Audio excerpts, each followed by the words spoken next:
Well, following her election, one of the first persons Governor Fallin appointed to her cabinet was retired Two-Star General Rita Aragon. Aragon now serves as the 4th Oklahoma Secretary of Veterans Affairs and Oklahoma's first woman to hold the post.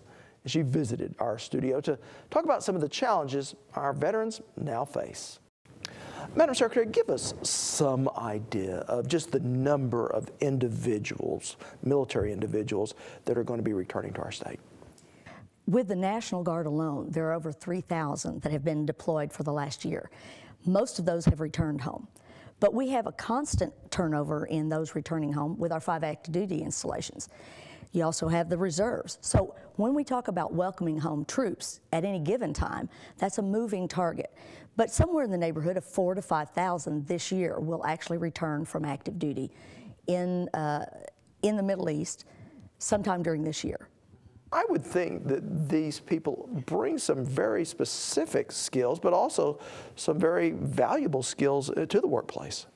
When we talk about why hire a vet, the thing that employers first talk about is the integrity of the worker, the ability to work without being totally supervised, self-initiative, working honestly and being able to take a project and go out on their own and do it.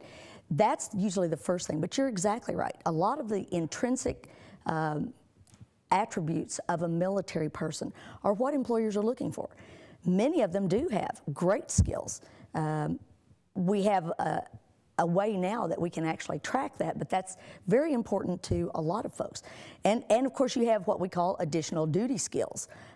Driving a vehicle that is carrying hazardous cargo. It goes boom on the road when you drive down it. So there are a lot of things that are not necessarily your main skill, but that you acquire by virtue of being in the military. So what efforts are currently underway trying to match those skills with jobs that are out there? Well, Oklahoma, I think, is leading the nation in doing that.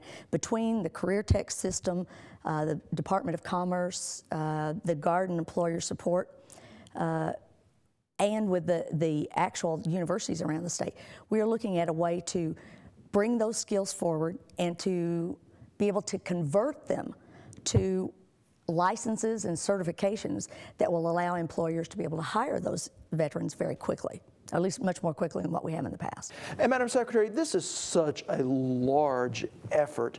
I'm assuming that a lot of different people are involved in it.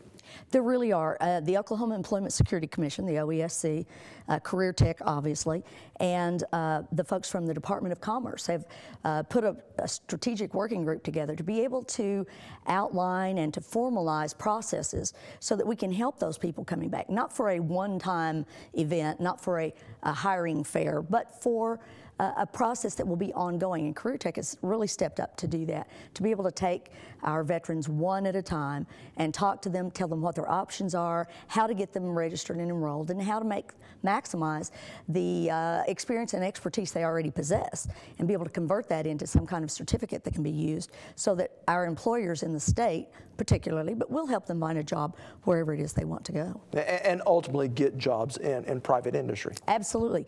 We're inundated. My office is inundated daily with folks from the energy business who want over-the-road truck drivers. And these are not your dad's truck drivers. These are big-time money, somewhere anywhere from $40,000 to $70,000 a year with benefits.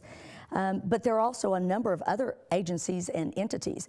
The Department of Public Safety has talked to us. The Department of Corrections have talked to us about wanting those people with specialized skills.